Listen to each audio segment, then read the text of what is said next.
It's bloody freezing out. Hello, you absolute legends. Welcome back to the channel. John here on a bright and early morning here in Lincolnshire. It's just gone 7:15 and I'm in my smart 451 night orange. It's a 2011 smart ForTwo. It's the 1 litre one, it's the one with the Mitsubishi engine, and it's MOT 1 of 2 today. So we're on the way to see Neil, my MOT tester, with the night orange. Now, hang on a minute. Neil has seen this car before. Why?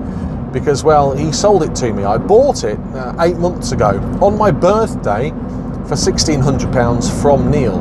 It was a car that he used for towing behind his caravan, and the reason he sold it, well, is that he didn't really use it. So he dropped me a message to say, you know that orange Smart, I'm selling it, do you want it? Went and had a look, and as a special birthday treat he let me have it for £1,600. Since then, if you haven't seen the videos on the channel, we've done quite a lot of work to the car. There was a reason that it was a bargain. It needed a little bit of TLC, including a brand new exhaust. It did sound like a Lincolnshire tractor when I first bought it, so it needed a new exhaust. We bought a new one from Smart Mercedes for £300 and fitted that. That was a horrible job. I could see why Neil decided to try and patch it in situ. We've also done lots of work to the front, including removing the towing system. There was a towing system fitted to the car because Neil, as I say, had it hooked up behind his camper van, a pedal, a brake pedal, hooked up through the bulkhead and into the cabin.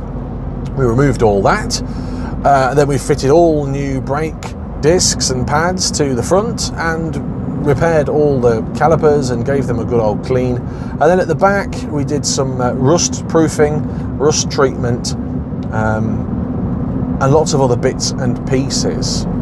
There's not much else we've done to the car apart from give it an oil and filter change in the previous video, which you've seen, and try and sort out an intermittent EML light, which I think we've done. Anyway, we're taking the car to Neil for the MOT test. It's the first one in my ownership, and I've covered nearly 10,000 miles since I bought it because it's my daily driver. This is the car that if you're going to see me out and about in, you will see me out and about in. The little orange pumpkin. It replaced my Smart 450, the purple Smart, as my daily driver back in April.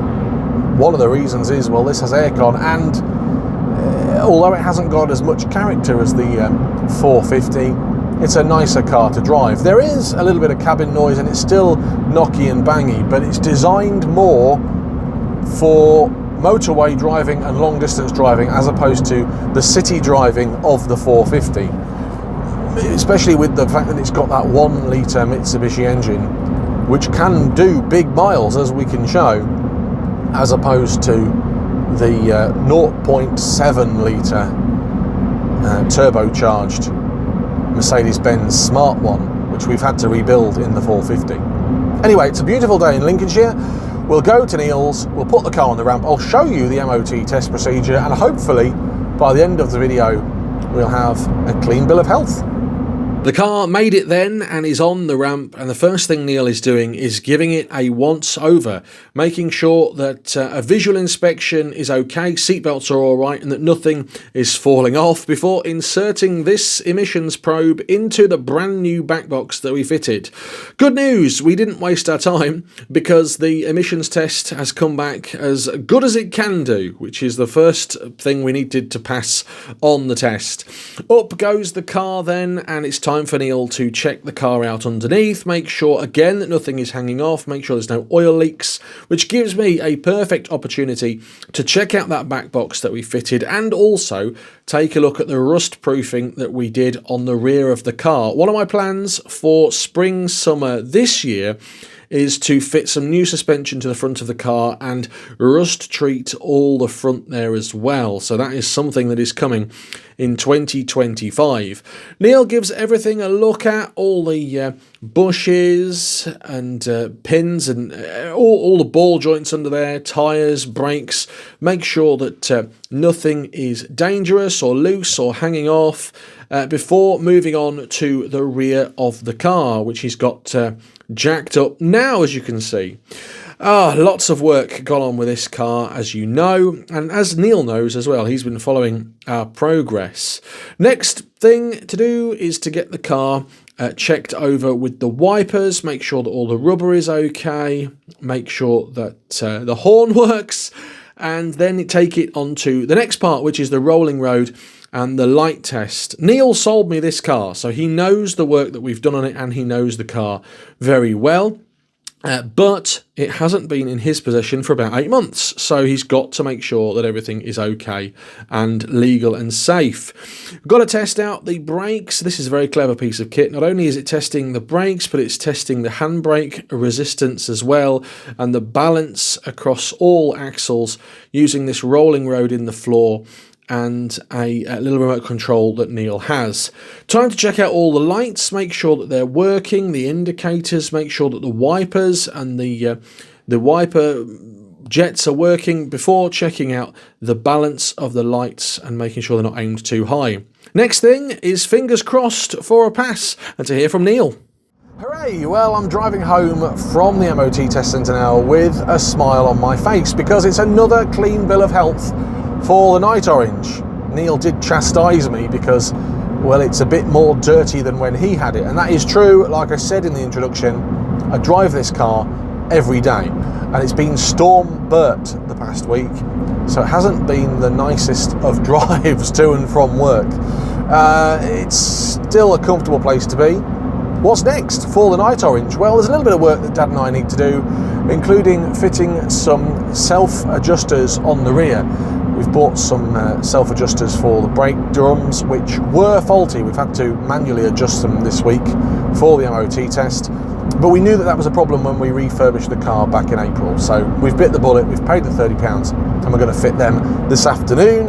And the next thing to tackle in spring is this sort of polycarbon plastic smart roof, which is actually a Webasto, and it's gone all crazy. It's all tarnished, a little bit like plastic headlights. It's a big job, and it's not a job I want to be doing in the cold, in the wet, in the garage at this time of year. So we're going to tackle it in the spring with a proper kit, sand it all off, wet and dry it, polish it, and then UV protect it. That's coming to the channel, and it's something that I'm going to take my time on because I don't want to mess it up, and I've never done anything like that before, so it could be that it's over a little series, roof restoration on the Smart 451. But I'm happy. Another year then, fingers crossed, of trouble-free motoring with the Smart 451. I might even give it a clean this afternoon. If you've enjoyed the series on the 451, let me know in the comments. What do you reckon? Did you think it was going to be a clean bill of health? And what do you reckon to the car? Is it something you'd consider? Have I inspired you? I don't like that word influence, but have I influenced you to have a smart car this year? And if you haven't already subscribed, please consider doing so. And like the video, because it helps tell people on YouTube that you like watching the stuff that Dad and I do. That's it then, MOT test done. Like, subscribe, comment down below. Till next time, have a great day. Thanks for watching. Goodbye. Oh, it's too early for this. I really hope you've enjoyed watching this video as much as we enjoy making it. I've selected a couple more videos here for you that I think that you might like from my previous collection. Don't forget to subscribe if you haven't already done so. It really helps keep you up to date.